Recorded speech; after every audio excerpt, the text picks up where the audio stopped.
রোজা রাখি, সবাই মুসলমানরা প্রত্যেকটা মুসলমান কম বেশি রোজা রাখে, কিন্তু আল্লাহ তাআলা যেটা চেয়েছেন আপনার কাছ থেকে সেটা কি আমরা আল্লাহ তাআলাকে দিতে পারছি, দিতে পেরেছি? আমরা দিতে পেরেছি না? কি চেয়েছে তিনি কোরআনের সূরা বাকারার 183 থেকে 137 নম্বর আয়াতে স্পষ্ট করে দিয়েছেন যে কি কি তোমরা করবে, কি কি করবে না। রমজান মাস বলছেন এই মাসে কোরআন নাজিলের মাস। কোরআন নাজিল হয়েছিল সত্য মিথ্যা গুলো ধরে দেওয়ার জন্য, হক বাতিলের পথ ত্যাগ করার জন্য। হকের পথে চলতে হবে, বাতিলের পথ ছেড়ে দিতে হবে এবং কোরআনের নির্দেশ মোতাবেক জীবন গড়তে হবে, নিজের পরিবার গড়তে হবে, নিজের পাড়া প্রতিবেশী করতে হবে এবং রাষ্ট্র করতে হবে। যে শ্রমিক খাতে ভারতের মুসলমান সেই মাসটাকে যখন নেশা খাওয়া ত্যাগ করে, মদ খাওয়া ত্যাগ করে, কয়েক বিলিয়ন মদ নাকি বিক্রি হয় না এক মাসের জন্য। তারপর যখন রমজান মাস চলে যায় তখন তারা যেমন মুসলমান ছিল তেমন তারা আবার যেমন মাঠে পাকা রাস্তা করে দেয়, শূন্য রাস্তা নতুন ভালো লাগে, রাস্তা কাজে তখন মাথার দাঁত এমনি খবর হয়ে যায়। মুসলমানদের অবস্থা ঠিক তাই। কোটি কোটি মুসলমান রোজা রাখছে, রোজার সময় প্রচুর টাকা খরচ করছে।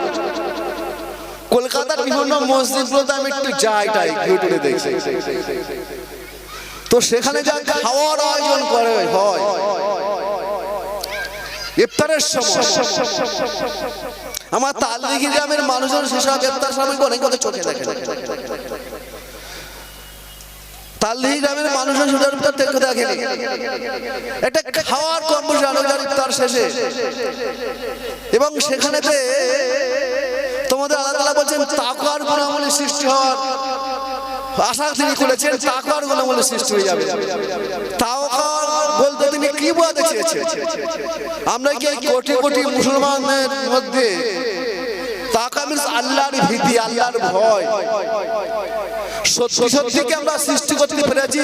সত্যি সত্যি কি আমরা এক মাস রোজা রাখার পরে আমাদের মধ্যে তাকওয়ার গুণাবলী সৃষ্টি হয়েছে? আমাদের মধ্যে ধৈর্য, উত্তম ধৈর্য, তোমাকে যদি এক গালে ঠাস করে চড় মারে আর এক গাল গাড়ি,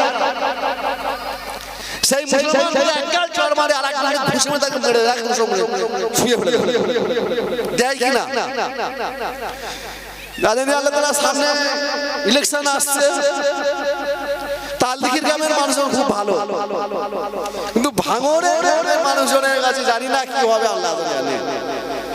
এই ইলেকশনকে কেন্দ্র করে কত মানুষের রমজান মাস, ট্রেনিং এর মাস, ধৈর্যের মাস, ক্ষমার মাস, বিনয়ের মাস, কোরআন শিক্ষার মাস, কোরআন নাজিলের মাস।